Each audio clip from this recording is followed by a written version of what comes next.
Hey guys, welcome back to another episode of Critical Condition. This is a weekly show where we preview games and movies. So for all the new viewers out there, I hope you enjoy it. I'm your host, my name is Mario. Over here on the left, we find Mitchell. How are you? You good? Yeah. You found me. You found you? Yeah, I'm happy about that. Yeah, well, it's been like last week you were on death's door, so I know. I'm glad you're still with us. I don't know what happened to my voice then. It all went high pitched. Like I was, my balls were dropping or something. I don't know what the fuck was happening. I don't know. But anyway. It could be because you're a little bitch. Yeah, maybe. Nice. Go fuck yourself. Yay! Alright, the first fuck of the night. Here we go. It's going to be a good one. So on this week's episode, guys, we have Valerian and the City of 1,000 Planets. And on the game side of things, we have Hellblade, which is a very interesting game that I'll share with you a little bit later. So, Mitchell, tell us a bit about your movie. Okay, guys, so Valerian and the City of 1,000 Planets is a sci-fi action film. It's directed and written by Luc Besson. It's based on the French comics Valerian and Laureline. Luc Besson, where do I know that name from? He did The Fifth Element. Ah, that's why. Yeah. Aha. Yeah, so it's kind of in the same vein as The Fifth Element, but he actually wanted to do this movie before he did The Fifth Element, but because technology wasn't where it needed to be for him to do it, that's why he went ahead and did The Fifth Element instead. Well, okay, cool. A little bit of trivia I didn't know. Yeah, but one other thing, he seems to like to cast models in his movies. We had Mila Jovovich in The Fifth Element. Yeah. And in this one you've got Cara Delevingne. Okay. But yeah, so the film is set in the 28th century and follows both Valerian, who's played by Dane DeHaan, and Laureline, who's played by Cara Delevingne. Okay. It is based on Alpha, which is originally was an Earth space station. Okay. But it's developed into like a space station that's inhabited by many creatures in peace. Okay. Their commander, Philip, is taken hostage, and Valerian and Laureline battle through Alpha to get him back. So that's pretty much the premise of the story, is that they're just trying to get their commander back, Okay. while battling through Alpha. But that's where the City of 1,000 Planets comes from, because it's a culmination of all these peoples within that one space station. Oh, that's what it means. Yeah. Okay, cool. Yeah, I could see when I was explaining it to you a bit earlier, well, when you were like reading the title, you were just like, what the f***? How's that work? But yeah, that's kind of what happened. It makes sense now. I see in my head I was thinking of... Yeah. I don't know why I thought of this, but I think I've seen a video of like all these planets really close together. Yeah. Right? So I figured maybe they're all together in a cluster or something like that. Yeah. But that makes more sense. Obviously, people make the city. They all come from 1,000 different planets. Yeah, so it's kind of like that. But Rihanna plays Bubble, a shape-shifting entertainer in it. Rihanna's in it. Yeah. Okay. And I think it's her second movie that she's done now, because she did Battleship as well. Oh, that's right. I forgot about that. Yeah. And that's a forgettable movie. Yeah. Like it wasn't the best, but like she wasn't bad in it. Yeah. It was. You'd watch it to make yourself fall asleep. Jesus Christ, that's harsh. There's movies, okay, because I could say the same about her music. Not all of it, actually. That stupid Work song. Don't, she'll sue us, then she'll have to start singing Bitch Better Have My Money. She sang Bitch Better Have My Money. No, I remember that. Yeah, but I'm saying if she sues us, then she'll start singing that to us. I'm just saying I don't like that song. Yeah, I know. Damn it, Mitchell. You take things too seriously. You take things too seriously. Here in Critical Condition, we're trying to have a fun time. I was having fun with you. I don't know. Motherfucker. When it's about money, it's never fun. I don't want to lose my money. I got none. I got no. I got no money. Got no friends. Oh, go fuck yourself then. Don't have a partner. Like, all I have is this fucking camera. That's it. That's all I've got. I don't even get to use it properly. Wait, what? Anyway, back to the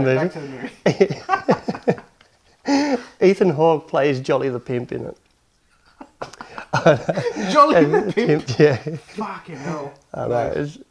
pretty funny. But the production budget it's been estimated to be between 177 million and 210 million dollars. Wow. Okay. Yeah. That's a lot of money. You can really see where a lot of the money's been spent though in the CGI and visual effects on it, just because those look pretty. Yeah, the pretty visuals impressive. are very impacting. They look really good. Yeah, it's a very vibrant kind of film. Yes, right? the color grading, right? Color grading, yeah. Yeah, very rich, very warm. Yeah, and it's just it kind of catches your eye more so than the performances, which is probably a good thing. Because as much as I like Cara Delevingne, she's not the greatest actress. Okay, but then I don't again, even know who the hell this woman is. She's a model who's done acting as well. Wait, isn't this the girl that played the bad guy in that? Oh my god, this movie that Suicide Squad. Sorry, she didn't. Yeah, No. well, not the baddie, but wasn't she the witch? The witch in Suicide Squad. Yeah. Yeah. The Enchantress. Yeah, it's her, right? Yeah. See, I knew it. I freaking knew it. Okay, good. All right, yeah, I know who she is. But yeah, visually it looks amazing. It's been released in the US, and I think it's only made 30 million. Shit. Yeah, so they be losing money. Yeah, but I think it's kind of like with The Fifth Element though. It didn't gather traction until it hit DVDs and things like that. And then it became a cult classic. Yeah, exactly. Yeah. So this one might be the same. Lilu Multipass. Yeah. Bada big, bada boom. Bada big, bada boom. But yeah, no, it looks impressive. Visually, it looks impressive. I just don't think that there's going to be much of a storyline to it. Oh, well, that's a shame, because I want to watch it. I'm going to watch it anyway. Okay. But yeah, I don't think there's going to be much of a storyline to it. I think that's where it's kind of bombed in the US. It could be also a fact that, I mean, it's a hard sell. I use these terms loosely, but like the sci-fi aspect of it, right? Like, I know Star Wars is it's the most successful franchise in history, right? Yeah. And that's with planets, but that doesn't deal with, even though it's fantastical, it doesn't deal with like fantasy space exploration. Yeah, if you know what I mean. Like this looks like a combination of Lord of the Rings and space sort of thing. Yeah, like a fantasy setting that's really fantastical. Yeah, with Star Wars, it's more of a more political drama, pretty much. Yeah, personal stories. Yeah. And it's essentially the story of one single family. Yeah, you know, the Skywalker family and all the lineage of the Skywalkers. Yeah. So that's more of a personal thing. I think, like, for example, the movie that I'm thinking of, John Carter, I think it was, the Disney one that he goes to Mars. Yeah. That was a hard sell because it was so fantastical that people, you know, to dream, but they like to set it in a realistic expectations of things. So they want people like sci-fi. A good sci-fi story is something that is relatable.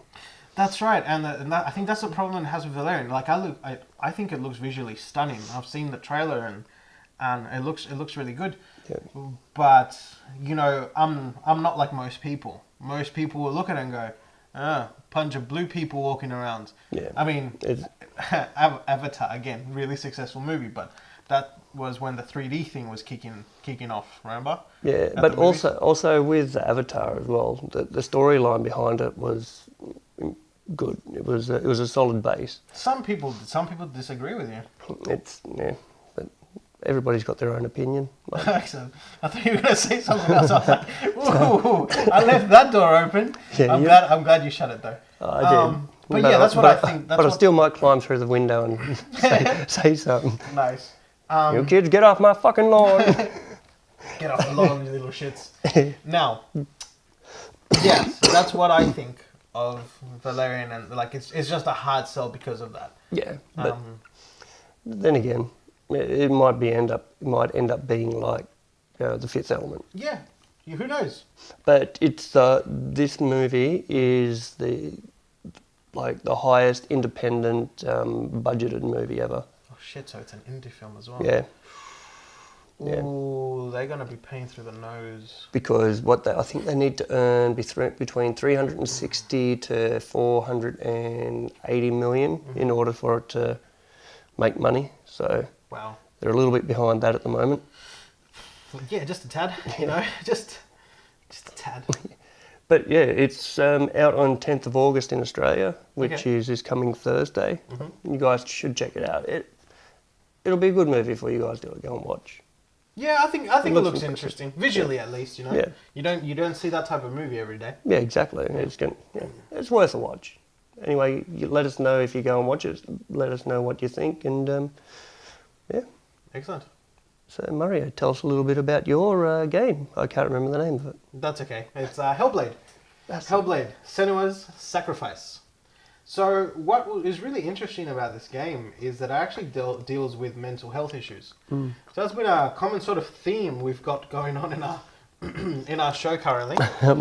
This is by no means no design. It just so happens that we've just stumbled across these things. Yeah. It deals with psychosis, doesn't it? That's right. Yeah. There was something that we were watching a little bit earlier. Where the developers and the lead actress went and spoke to a psychologist, wasn't it? Yeah, a psychologist. psychotherapist or something like that. And people that have had experiences as well as dealt with psychosis. Yeah. Which was, I was watching that and I was pretty impressed by the fact that they went that in depth with the game. Yeah. Well, I think there's an increasing trend in video games that as we, the general populace always thinks that video games are just for children. Yeah. But what people don't understand is that these children that used to play Nintendo in 1985 and things like that, they're adults now making games. Yeah. So there's a lot of adult themes in games, especially like this one's probably the most sort of like dealing with social issues and mental issues. This is the first that I've ever encountered. Yeah, I don't think there's been any other game that has dealt with like definitely not mental health. I don't think. Yeah, no, not mental health. And I've played a lot of games. So I would know this. At least not where the main protagonist in it is suffering with psychosis. Yeah. Whereas they maybe have put it in there where like the serial killer's a psychopath and dealing with psychosis. But that's more like... But that's, yeah. I would classify that as like cartoon violence sort of thing, Yeah, exactly. In video games. I mean, yeah. Not in real life, Jesus. Yeah. Not in real life. So anyway, Hellblade.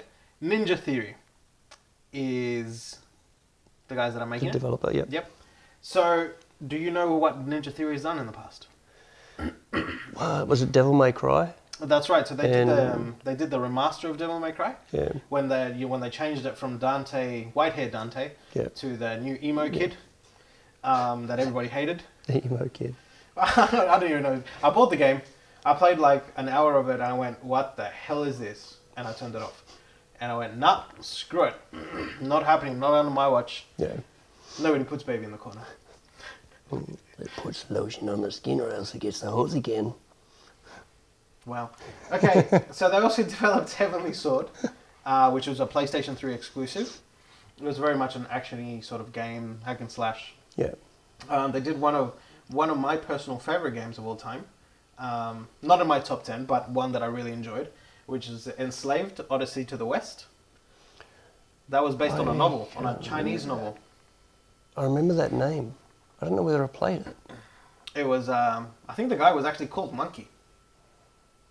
Because the story is about a monkey. So the actual story. Yeah, I don't know. Anyway. I can't remember. Not to worry. It just looks like I was constipated then, just trying to think. Well, you have been farting a lot. Yeah. Yeah. Antibiotics are a motherfucker. Jeez. You've been freaking killing me with like toxic gas clouds here. Mm. So if you don't see me for the next episode, you know I've unfortunately passed away. That's sounds bad then. I'll just keep on going. Alright, excellent. So as I mentioned, action-adventure game. But just the visual of this guy, like I just want to go back to this. Like, it is such a visual delight. I don't know why that came into my head, but anyway, it's so visually pleasing to see a game represent the topic matter in such a way. Like it it's very, it freaks you out. It's like, oh, It's very just, confronting. yeah, it's so dark, and the sound design is amazing. And incidentally, it's made by a group of, like, I believe there are about 20 people are making this game. And it looks AAA. In fact, the developers consider that. They're like, it's an independent developed game, right? But with not a AAA budget, but designed like a AAA game. Yeah. And the fact that it's that independent, they didn't even hire an actress. They got their editor. Yep, the video editor. Yeah, to play the main protagonist. main protagonist, and she's never acted before in her life. And No. they showed her in the motion capture, and She was really good. Yeah, she was pretty impressive. Yeah. I mean, beautiful woman, amazing eyes, very big. Sorry, hidden joke there. But very talented as well. Yeah, no. Very talented as well. Yeah, I saw one bit where she was still in the motion capture suit while she's doing the edit. I'm just like, okay, sure. That's commitment. Yeah, that's commitment. So yeah, the subject is really good, interesting. The visuals look fantastic. Yeah. In fact, they are going. Sorry, the PlayStation 4 Pro version is going to be running at 1440p resolution. Yeah. So this is massive. Yeah. Like that's a lot of pixels on screen, and it looks amazing. Like the facial animations, I think the. So you're going to be getting the shit scared out of you while you're playing it pretty much. Yeah, it's going to be a bit crazy, you know, like just nuts, just puns. That's all I've got right now. My head just filled with that. Your head's filled with nuts. I don't know what happened to my voice. I don't know either. This is derailing fast. Back to the game. So, what was really interesting as well is that the game will include a 25-minute documentary on psychosis. Oh, really? The developers, yeah. That 3-minute preview that we watched, that was part of it. Oh, nice. So, I think that's pretty interesting. Well, I like to watch a lot of those things, even on games as well as movies, because I just like getting in behind the scenes and watching them, their whole thought process, because I am an artistic kind of person. So just to watch that, it's enjoyable to me. Yeah. It's like watching a movie, pretty much. Yeah, exactly. If not more enjoyable. It definitely goes places. In fact, as I was saying, the combat reminds me very much of like Ninja Gaiden. Yeah. Yeah, well, I guess you could say that. Yeah, it's very like hack and slashing, but still technical, precise. It's quite refreshing to see, you know. And what really is disturbing to me though, is that I haven't seen game media coverage for it on the big sites like IGN and GameSpot. Like it's there, but it's not. You know, a game that, personally, right, to me, I think that a game that deals with such a serious topic matter should be announced to the world properly. You know, how many times have video games have been blamed for violence with like children and theft and shootings and things like that, and everybody blames video games, right? Yeah. And I think it's up to the journalists as well to step up their game. I think this is my personal opinion, and I'm not shitting on journalists on the gaming industry by no means. I'm not attacking you guys. What I'm just trying to say is that you have an excellent opportunity to show the world that video games have grown up, and you're not doing much about it. And also, it's a gem as well. You'd think that they'd want to be able to like help these indie gamers out, because what they've done with such a small budget is damn impressive. No, 100%. And to not showcase that is pretty. That's what's really got me pissed off this week. Yeah. That, you know, because a little bit of insider knowledge for everybody. We have everything that we're going to be discussing weeks in advance. We have a Google Calendar set up, so we know exactly what we're doing. Yeah. And this one's been here in a while, and for all the other games that I've previewed in the past, you know, I always go do my research, read, watch videos, and it was so hard finding things on Hellblade. I was like, how can you guys, like, I don't understand. It's frustrating, and if I don't stop right now, I'm going to keep ranting. I'm going to stop right now, but I think this is a game that you guys should definitely check out. I know I will be. I'll be buying it on day one. Yeah. I don't want to lie, but I will have enough money. So yeah, checks out. That's my saying right now. Checks out. Now, in saying that, I think you guys should check it out too. Yeah. It's also available on PC. So if you don't have a PlayStation 4 and you have a PC, play it on. Because I think it's going to be amazing. I think it looks spectacular. And you know what? It might even be the first reviewed game that we ever do. Yeah, because it doesn't look like a boring game at all. It looks fantastic. It looks very engaging. I think you'll at least get 20, 40 hours out of it. Yeah. Yeah. What I forgot to mention before I actually end on the plot, what the game's actually about. Yeah. The game is actually about Senua's, so the protagonist, self-exploration journey of her mental... Through her psychosis. Through her psychosis. Yeah. So that's pretty cool. Yeah. I think, again, I just really commend Ninja Theory for taking the time, and making the effort, you know, to research that topic and subject matter so well. I think that's really impressive. Which is one of the reasons why I enjoyed that the preview documentary. Well, the doco as well as her. We did see her develop a diary. Yeah, dev diary. Yeah. Yeah. No, that's fantastic. So again, guys, you should definitely check it out if you have the means to experience it. I think it's one of those games that might change a generation. Yeah, or at very least put that mental health at the forefront for a while anyway. Exactly. Yeah. Exactly. So guys, if you've liked any of our content today, please like, share and subscribe. If you've got any comments or suggestions, put them in the comment box below. And you can also find us on askuscc@gmail.com. Which is also in the description below. So until next week, guys, have a great day. See ya.